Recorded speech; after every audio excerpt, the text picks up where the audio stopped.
You could be watching this video for two possible reasons. One, you're interested in philosophy. Or two, you're in a philosophy class and have a paper due on this tomorrow. But instead of reading it, you decided to go to that party and flirt with Jennifer from statistics. And now you're here wondering if it was worth it to spend your night like that. And let me tell you, it probably was. Plato's dialogue is not named the Apology because Socrates apologizes. Far from it, he doubles down and defends his actions. No, it's actually called the Apology because Plato knew how many intro to philosophy students would have to read this book instead of making progress with Jennifer. But really, apologia in Greek means defense. So that's exactly what Socrates is going to do, defend himself in court. The dialogue is broken up into this structure. Socrates defends his conduct, the court finds him guilty and considers the death penalty, Socrates discusses what the right punishment should be, the jury sentences Socrates to death, and Socrates gives one last speech on death and morality. Now these Athenian juries were huge, not like we have here in the US. It was like a stadium. And Plato claims he was in that crowd, but let's be real, he probably didn't get down word for word what was said.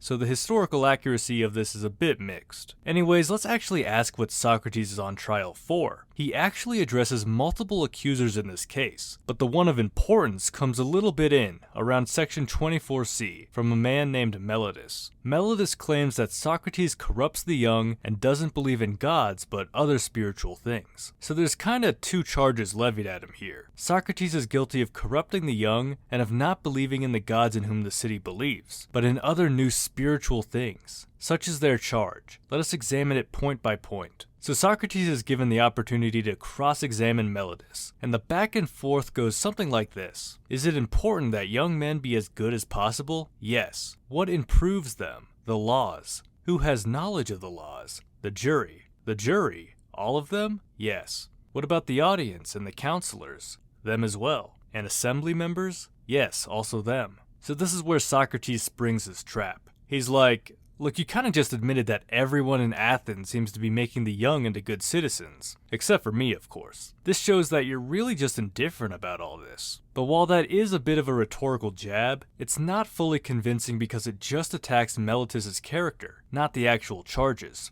So Socrates brings his attention to them next. As for corrupting the young, Socrates asks, do wicked people do harm to people closest to them, whereas good people benefit those closest to them? Yes, that's true. But does anyone want to be harmed? No. Now, do you accuse me of corrupting the young and worsening them deliberately or unwillingly? Deliberately. So I'm deliberately making them wicked. But you said that the wicked do harm to those closest to them, which would be me in this case. So why would I intentionally bring harm to myself? You dumbass. Okay, that last part wasn't part of the dialogue. I hate to admit it. So Socrates addresses the issue of corrupting the young. But he also needs to address the whole not believing in gods but other spiritual things thing. Because these two charges kinda tie into each other. Meletus believes Socrates is corrupting the young by not believing in gods. So Socrates starts by clarifying the position. You say I corrupt by teaching that there are no gods, but other spiritual things, whatever that means. Yes, you don't believe in gods at all. Now, does anyone who believe in spiritual things or spiritual activities not believe in spirits? No one. And are spirits gods themselves or children of gods? Yes. But you claim I believe in spiritual activities, therefore I believe in spirits, and therefore, according to you, I believe in gods. So you think with the prosecution tripping over themselves that Socrates would win the trial, right? Well, you know what eventually happens to him, so no. Socrates is found guilty. Now, the death sentence is on the table, but there's a possibility of exile if Socrates just keeps his mouth shut and stops philosophizing. This is his response to that. It is the greatest good for a man to discuss virtue every day and those other things about which you hear me conversing and testing myself in others. For the unexamined life is not worth living for man.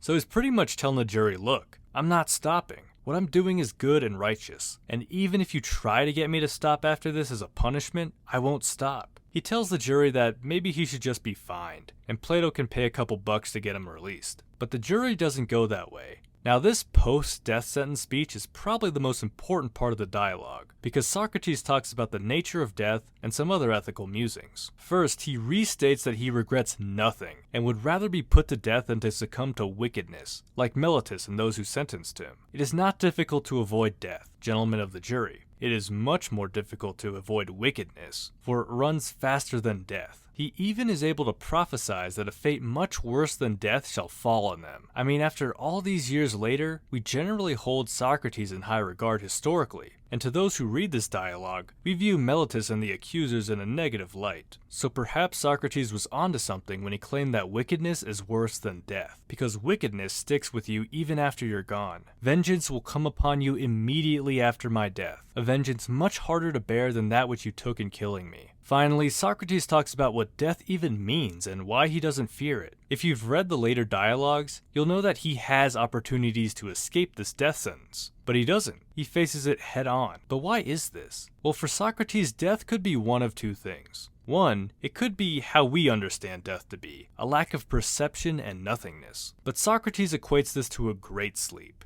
a sleep which we've all had glimpses of here and there and have enjoyed. Man, I love sleep so much, it's probably one of my favorite things in life. But if it's not this, Socrates believes death will involve his soul going from one place to another, and in the afterlife, he can discuss and philosophize with much more people, much more famous people even, like Homer or Odysseus. I'm sure Socrates is just aching to talk to those guys. But ultimately, death is an unknown. But you know what isn't unknown? Being wicked and doing evil. And to Socrates, it's better to leap into the unknown than to do wrong in this world. And that, my friends, is Plato's Apology. There's obviously stuff I left out, so if you do have the opportunity, I'd recommend reading it yourself. But if you've got a Jennifer in your life and don't have the time, then I understand that as well. All I ask is that you like the video, subscribe, and share it if you know someone who'd enjoy it. And with that, I wish you all a beautiful rest of your day.